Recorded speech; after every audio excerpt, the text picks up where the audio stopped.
জয়ের সাথে বিয়ে দিয়ে শালিনীর শেষ ইচ্ছে পূরণ করল রূপা। হ্যাঁ বন্ধুরা, অনুরাগের ছোঁয়ার আগামী পর্বে এমনটাই ঘটতে চলেছে। হাসপাতালে উর্মির অপারেশনের পর জয় ভেতরে যেতে চাইলে তাকে ভেতরে যেতে দেওয়া হয়নি, কারণ উর্মি বলেছিল জয় যাতে তার ধারে কাছেও না আসে তাই। এদিকে শালিনী সেনগুপ্ত বাড়ি থেকে চলে যেতে চাইলে রূপা তাকে যেতে দেয়নি, আর এজন্য রূপা তার ছোট দিদি ভাইয়ের সাথে বেশ কথা কাটাকাটিও করেছিল। রূপা ভাবে শালিনীকে এ বাড়ি থেকে যেতে দেয়া যাবে না, কারণ এতে ছোট মেয়ে লাবণ্য বেশ কষ্ট পাবে। তাই রূপা ভাবে কাকাইয়ের সাথে শালিনীর বিয়েটা যে করেই হোক দিতেই হবে। এমন সময় জয় ও দীপা বাড়িতে উপস্থিত হয়। তারপর রূপা বিয়ের ব্যাপারটা নিয়ে তাদের সাথে কথা বলে।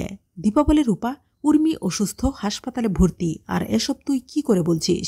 রূপা, আমার ভাবতে অবাক লাগছে, তুই আমার সেই মেয়ে। রূপা বলে, মা, তোমার রূপা অন্যায় সহ্য করতে পারে না। শালিনী ও লাবণ্যর সাথে কাকাই যেটা করেছে সেটা অন্যায় নয়। তাছাড়া কাকিয়াও তার পাপে শাস্তি পাচ্ছে। বিনা অপরাধে আমাকে আজও দোষী ভাবছে, এগুলো কি অন্যায় নয়? দীপা রূপার প্রশ্নের কোনো উত্তর দিতে পারে না। রূপা জয়কে বলে, কাকাই, তুমি আর না করতে পারবে না। জয় বলে, রূপা, এসব তুই কি বলছিস?